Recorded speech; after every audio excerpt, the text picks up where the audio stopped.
like I said, I want to dive a little bit into Eddystone, and in particular apply it to smart cities. So we have a number of case studies that I wanted to share, plus, yeah, I want to leave some time for a discussion of ideas and questions, and in particular explain the different packets so we're all on the same page. And first, as a way of introduction, we do have an SDK for apps, noteekins.com, that lets apps work with these Bluetooth beacons you can see here. The company has 15 years working with governments, so we know it can be difficult to get a smart city project off the ground. So our goal is to make working with the technology as easy and creative as possible for city governments and beyond. So hopefully with these case studies, you can get some ideas to help you think through a proximity project in different sectors. And if you are working with smart city tech, you need to be thinking about different sectors. So the nice thing about Eddystone beacons is that they can be used by multiple apps for multiple purposes in multiple sectors. So there are a lot of exciting possibilities, but the technology is not really that well understood and definitely is underutilized. So while you may not be experts with Eddystone, by the end of the webinar, hopefully everyone has a good idea of what it is and the cool things that you can do. Yeah, so again, I'll dive a little bit into some case studies. But first, I just want to explain a little bit about what iBeacons are. And what Eddystone is in relation to iBeacons, so we're all on the same page. And you should have a chat section here on YouTube as well, and we will get to some questions at the end, but if something pops up, feel free to just shoot a message. I'm also checking Twitter occasionally too. Okay, so let's get going. Oops, nope. Pull up the presentation here. 1 second.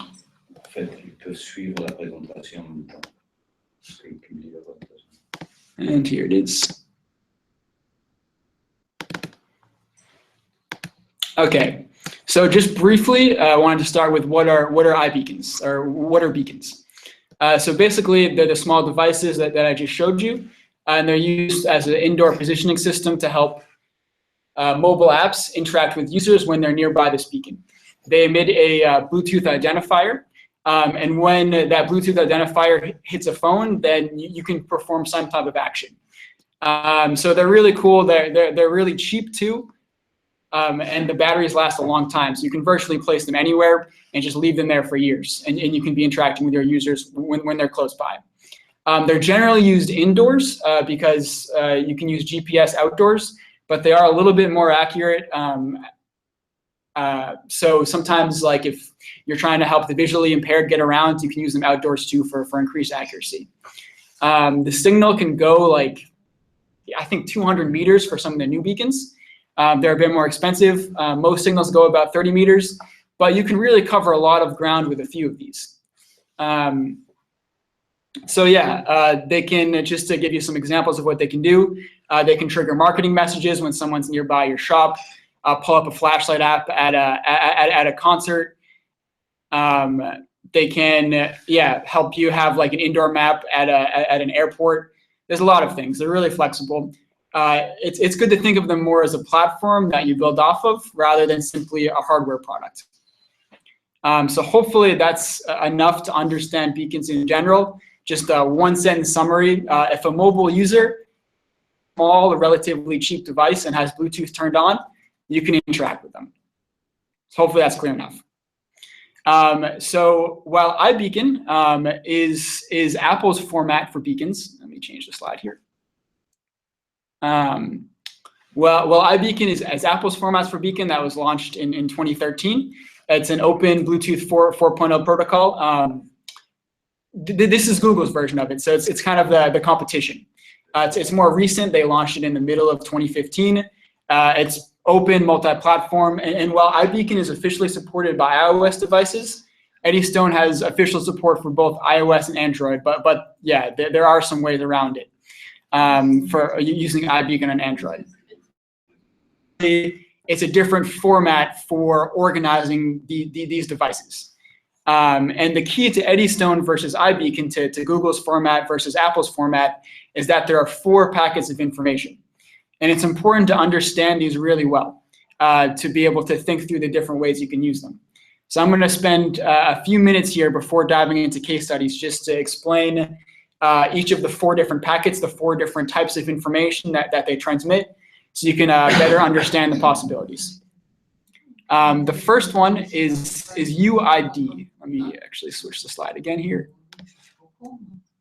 The first one is UID. So if you are familiar with iBeacons, you should be pretty familiar with this format too. It's kind of the traditional identifier, even though the technology is not that old, it still is traditional. So beacons basically, like I said, send a signal they send a little packet with Bluetooth. And iBeacons send a UUID, like this really long, I think it's 36 letters and numbers identifier, along with a major and a minor. And basically, apps will know what to do with this signal. So with Eddystone, you have UIDs.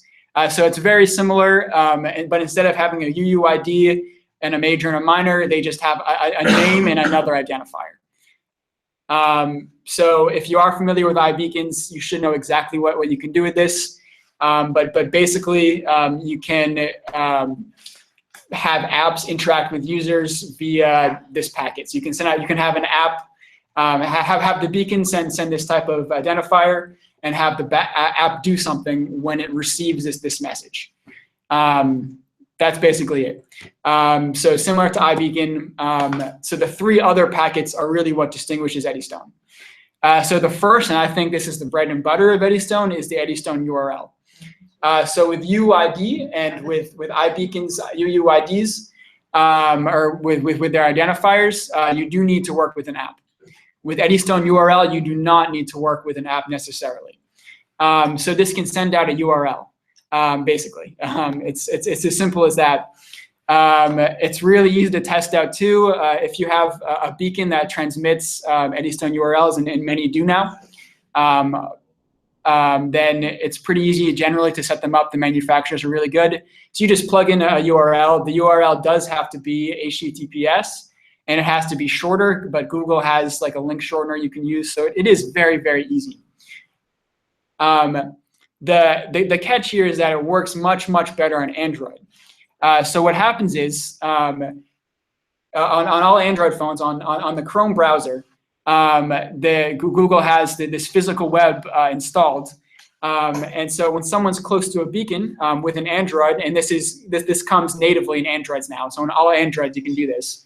All newer Androids, you can have this functionality. So when someone with an Android phone walks in range to one of these beacons, there'll be like a little notification that will appear. It won't buzz the phone, but you'll see it in the notification section. And they click on that. And when they click on that, they'll come to a page with a list of nearby like URLs. So if there's a number of beacons nearby that are transmitting a URL, they'll see a list of URLs. So it's really cool. Because you don't need an app, you just have to have a user with Bluetooth turned on. The downside here is though that with iOS, most iOS phones don't have Chrome. And so you either have to have Google's physical web scanner app, which is an app that you download from the store and you have to like literally check the app to see what's nearby, or you can basically integrate this physical web scanner into other apps. But you come into the same issue as you have with the other types of UIDs and UUIDs, is the user has to have an app for you to be able to use it. But in any case, it's really, really easy to set up. So I would recommend just sitting down for a few minutes. Last week, actually, I went to a Smart City conference. I took a beacon with me. I set up a URL. It took 10 minutes to set up. And I was sending a URL of notikins.com to everyone that I walked by. So it's super easy. I would recommend just trying to experience it, see what it looks like on Android, see what it looks like on the iOS app. Yeah, give it a test run. It's cool. And it's a super easy way to get started with beacons. Sorry, if you're having trouble hearing me, shoot me a message or ping me. I think there's a little bit of difficulty with hearing right now, but just yeah, hopefully you're hearing me okay. And yeah, this is on YouTube, so you should have the link. So the audio should be working on YouTube too. Okay, so back to the other packets. TLM is another packet. It's great for fleet management. You don't need to know too much about it, I think, unless you're really familiar with Eddystone already. But basically, you can add it to the URL or to the UID packets, and it can help you just keep track of beacons. It can send out the amount of battery that's left in the beacons, the beacon temperature, the number of packets since the beacon was last powered up or rebooted, the beacon uptime. You can just make sure if your beacon's still there and wasn't stolen. So it's really good for fleet management, but unless you have a lot of beacons, it's not worth worrying about. And then the last one here, EIDs. These were launched after these other three packets. I think this April. So not too long ago, but it was nice to see that Google's still working on Eddystone, still launching new things. Apple really hasn't launched that much. So it was really nice to see that Google's doing something. And they are pretty cool. Again, I think URLs are more useful for most people, but EIDs are helpful for security. So you can send information securely and privately. The beacon frame will change periodically, basically. So the information that you're sending changes. It can be 1 second to a little over 9 hours. So it makes it much more difficult to spoof, or basically to fake a beacon signal, to find what the beacon signal is and then emit the same thing. Plus, it can be recognized by a controlled set of users, so you can choose like which developers or which businesses can make use of the signal. So this is great for like dual factor identification, for making sure your luggage is okay, sharing items. It adds a level of security that the other packets don't have, because you can like find out what the beacon signal is and then emit the same thing and get that same information. So yeah, it's good to be aware, but unless you're in the security space, it's not as important. Okay, so all in all, the packets make Eddystone a much more complete way to reach people via Bluetooth. So hopefully now that you have some idea of the general possibilities, we can take a closer look at how they're currently being used, and you can kind of get a better visual instead of just talking about what they are. You can see how they've been used. So on to the case studies, onwards and upwards. Such the slide here. So I wanted to start with London buses. This is one of the biggest Eddystone case studies, and there are certainly a lot more iBeacon case studies than Eddystone, just because iBeacon's been around longer. There's more manufacturers that use iBeacon, more software providers, but there are some major Eddystone projects, and London buses is one of them. So this started, I think, a year or so ago. About 500 beacons were installed on different buses in London. And people could get messages via the physical web. So they could include like real-time route updates, notifications about how to reach a stop. Plus, different brands have been using beacons to advertise too, so they can send out a lot of different cool pieces of information. So I think right now there's a smart water sending out messages. So basically, anyone who's nearby this beacon, when they exit a bus, the beacon knows which stop that they're at. It'll send a message that says, "Hey, you're at this stop. There's a cool restaurant nearby, or there's a great event going on nearby." And actually, the companies that are doing this, Proxima, they've connected with local celebrities to give out these tips. So it's a cool way to like content marketing for the water.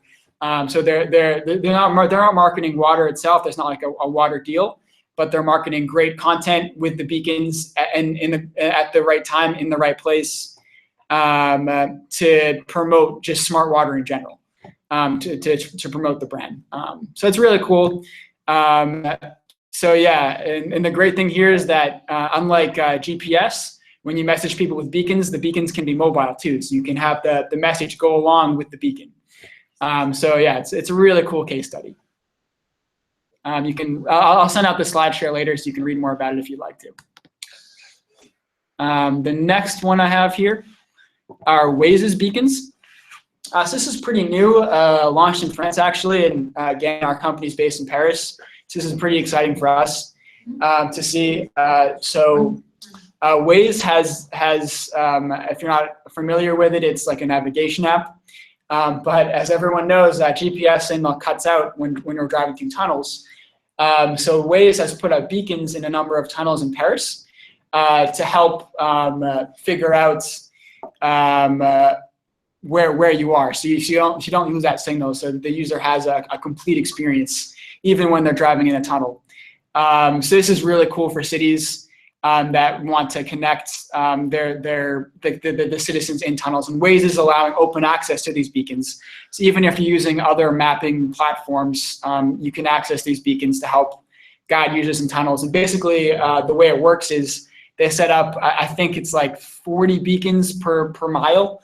And they set them up so that the signals bounce around each other and bounce off of the mobile phones, so that the phone knows exactly where you are based on your position compared with the different beacons around you. Really cool project. And yeah, beacons are clearly helpful for the transportation sector. And it was nice to see that Waze used Eddystone beacons versus iBeacons. Yeah, because this shows that that the newer projects are gearing towards Google. I think in part because of Google Maps, and they're hoping Google Maps uses these as well. So that's Waze's beacons. Next one's in the retail sector, and like I said, it's important to be aware of different sectors in the smart city space, and you have to be aware of what's going on in retail. So CVS Pharmacy, this is a major pharmacy in the States. Where I'm from, we have plenty in Boston. So yeah, love CVS. Major pharmacy, and they're using Google's new nearby beacon program. So again, like Google is continuing to launch like additions to Eddystone to improve the infrastructure, and nearby is one of them. So you can send messages via beacons directly to Google Play. So instead of sending just a website, you can send someone to Google Play and basically push out apps. So it's a really cool way to advertise a city app, for example. CVS is using it to tell shoppers that they can send photos for in-store printing within their app. So basically, when you walk up to or walk nearby a beacon, CVS will send a notification to say, hey, you can send photos with our app, download it here, and you click on download. So yeah, if you are involved with an app and you want to promote it, you can use Eddystone beacons to do so, which is really cool because you used to have to just use beacons if you had an app, but now you can use beacons to promote your app. Cool. The fourth one I had here, and there's just 5, so we're getting close to the end of the case studies and we can get to some questions that you guys have. Fourth one here is Samsonite Track and Go. This is using the ephemeral identifiers that I mentioned, the newer beacon frame. So I just wanted you guys to be aware that this is being used. It can be really helpful for asset tracking. So if your city or if you're involved in transporting items, this can be a really secure way to keep track of them. And the way that this app works is they have beacons inside the bags. And so it'll alert you when your bag is within 50 meters or so. It'll also alert you if your bag is being stolen, and say, hey, your bag's 50 meters away, go catch it. Plus, it will alert people around too. So it'll let someone know, hey, there's a stolen bag nearby. So maybe if you have a number of trucks, one in a stolen truck might be nearby another truck. It'll notify the driver of that truck, or if a stolen good or something, it can notify a driver. Also, we've seen interest in using this to help with kids. So you can like have a bracelet with a beacon on it for a child. And if that child gets too far away from a parent, it'll notify the parent. And it can notify other parents if there's a nearby child that might be lost too. So it's really cool, and it's a good way to see that you don't have to just be using the URLs or the UIDs to use Eddystone. Can be used for security purposes too. And the last one I wanted to mention, and this is by Beacon, beacon manufacturer that's got a pretty heavy presence in physical web too. Nashville Oktoberfest, so not the Munich Oktoberfest, but a pretty big Oktoberfest. I think 90,000 or so visitors, if I'm remembering correctly. But basically, they installed beacons all over the area for the events to help people navigate. But also, vendors could send out messages in real time to users of the app for Oktoberfest, and they can send out URLs too. So you can do both. You don't have to just send out a URL or work with an app, but you can reach users via both. Plus, you can use them for mapping too. So if your city has a major event, you can help vendors reach out to people in real time. Plus, you can help people at your event navigate. So I think it's a pretty cool, comprehensive case study. So that's all the case studies I had for you guys. Just to conclude here, how cities can use Eddystone. Yeah, so as you can hopefully better visualize now, for transportation, they can be huge. You can have beacons in tunnels to help people navigate tunnels, as Waze is doing. You can also have beacons on buses, beacons in taxis, beacons in the metro, and you can either interact with people via an app, or you can just send out a URL for people. So transportation is one big sector that I think beacons can be used. Also, imagine you can push your city app or your transportation app or whatever app with Eddystone 2 and the Google Nearby, like CVS is doing. Tracking objects can be a great way to use Eddystone 2. So if you have to do some asset management, you can use the EIDs to securely track them with Bluetooth. And like I just mentioned, you can also use them at events, helping people navigate. One of the biggest areas for beacons is actually helping the visually impaired get around, indoors and outdoors, because they're really accurate. So you can help make your city much more accessible with beacons. But also keep in mind that you can use Eddystone URLs to send out different links, and even change the links to interact with people in real time. So you can have people at events or in stores sending out deals or information in real time. Whereas in general, iBeacon interactions and the UID interactions from Eddystone, they should be set up 24 hours in advance to make sure they go out, just because you don't want to be constantly having data updated on your phone. Whereas the Eddystone URLs, more manageable if you want to send out real-time notifications. You may not reach as many people, especially on iOS, but still, it's a cool way to test like something in real time. Also, I just wanted to mention two other things. Don't forget that beacons are flexible. The same beacon can help you see where people go in your airport, can help you see customer flow, can help you see event visitor flow, can set a notification, be used for indoor mapping, be used for payment even.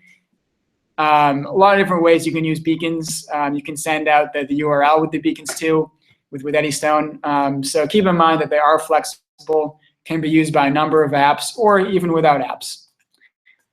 Lastly, think about the data, strategize with the data that you're trying to collect. If you need data, put some thought into this. I do want to mention if you are using URLs, you don't get data from Google directly. But because you are sending out URLs, what I've done is use Google Analytics, so you can have a URL sent out and then find out how many people have gone to that URL. Like you can just set up a landing page, and then you can know how many people have visited that beacon and have opened that particular message. But again, like you won't get all the data that you would get if you are using an Eddystone UID or an iBeacon UID with an app. But the point is strategize with what data you want to collect, and how you're going to use that before choosing your beacon format. So yeah, that's all we have. Again, I'll stay in the line for a few minutes for questions.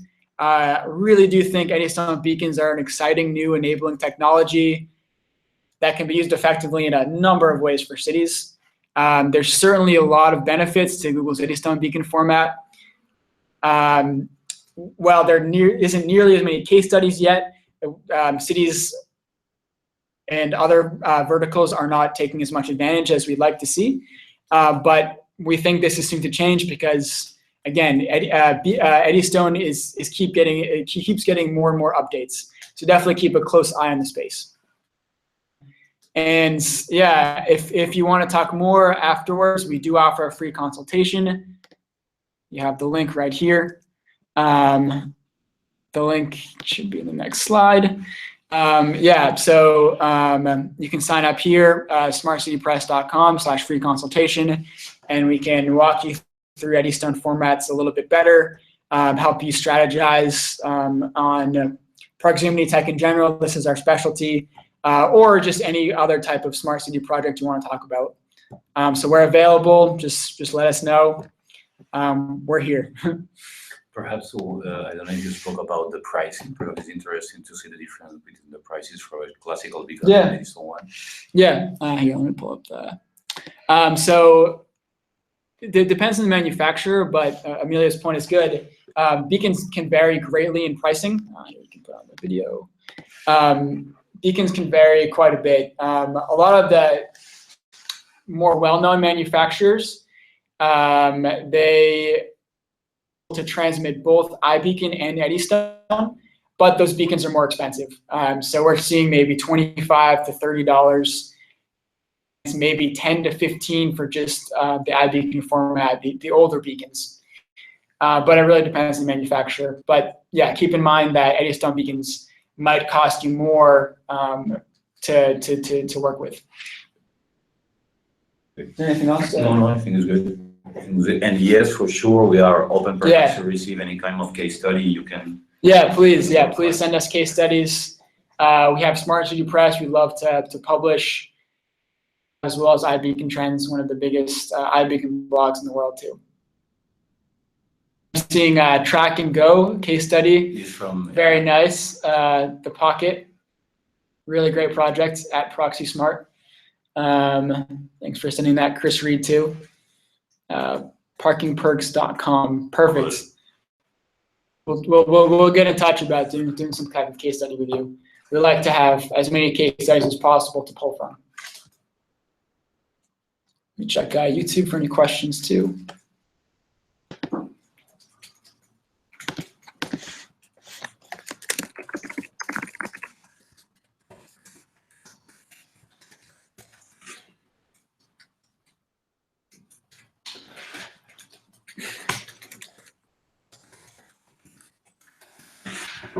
So I'm not seeing any questions, any more questions, but we'll stay on the line.